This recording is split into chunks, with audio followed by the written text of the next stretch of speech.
Hello friends, எல்லோரும் எப்படி இருக்கீங்க? இன்றைக்கி நான் என்ன சமைச்சிருக்கேன்னு சொல்லி பார்க்கலாம். சுட சுட சாதம்.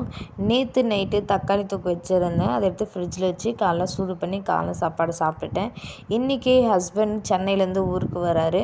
மண்டே தான் வரேன்னு சொல்லியிருந்தார். ஏன்னா கார் ஓட்டி ஓட்டி ரொம்ப கை காலில் வலிது, ஒரு வாரம் ரெஸ்ட் எடுத்துகிட்டு போகிறேன்னு சொன்னார். ஆனால் திடீர்னு இன்றைக்கி ஃப்ரைடே வராரு. ஏன்னா பாப்பாவுக்கு லெஃப்ட் கண்ணிலேருந்து தண்ணி வருது. ஏன் வருதுன்னு தெரியல. கண்ணு லைட்டாக வீங்கிருக்கு, செவந்திருக்கு. அவள் கை வச்சு கண்ணில் குத்திக்கிட்டாலாம் இல்லை எறும்பு தான் கடிச்சுதானே எதுவுமே தெரியல. அதனால் ஹஸ்பண்ட்டை சொன்னேன். இன்னொன்று பார்த்தீங்கன்னா, பாப்பாவுக்கு உடம்பு சூடாகுது, அப்புறம் நார்மலாகுது, அப்புறம் நிறையவே இரும்புறா, அப்புறம் சளி பிடிச்சிருக்கு. நாங்கள் ஏற்கனவே ஸ்கின்னு காமிக்க பாப்பாவுக்கு போயிருந்தோம். அப்போ அவங்க ஜுரம் மருந்து சளி மருந்துலாம் எழுதி கொடுத்தாங்க. அது போட்டுமே பாப்பாவுக்கு கேட்கவே இல்லை. அதனால் பயமாக இருந்துச்சு. அதனால் சரி ஹஸ்பண்ட் வந்தானா ஹாஸ்பிட்டலுக்கு போயிட்டு பாப்பாவை காமிச்சிட்டு வரலாம் அப்படின்னு சொல்லிட்டு நான் வர சொல்லியிருந்தேன். இப்போ வந்துட்டுருக்காரு. காலைல 4 மணிக்கெலாம் சென்னையிலேருந்து கிளம்பிட்டார். இப்போ விழுப்புரத்துக்கு வந்திருப்பார். அப்புறம் பார்த்திங்கன்னா, நீ ஹஸ்பண்டுக்கு பிடிச்ச பாயாசம் தான் செய்கிறேன். ஏன்னா அவர் வேலைக்கு போய் 2 வாரம் தான் ஆகுது.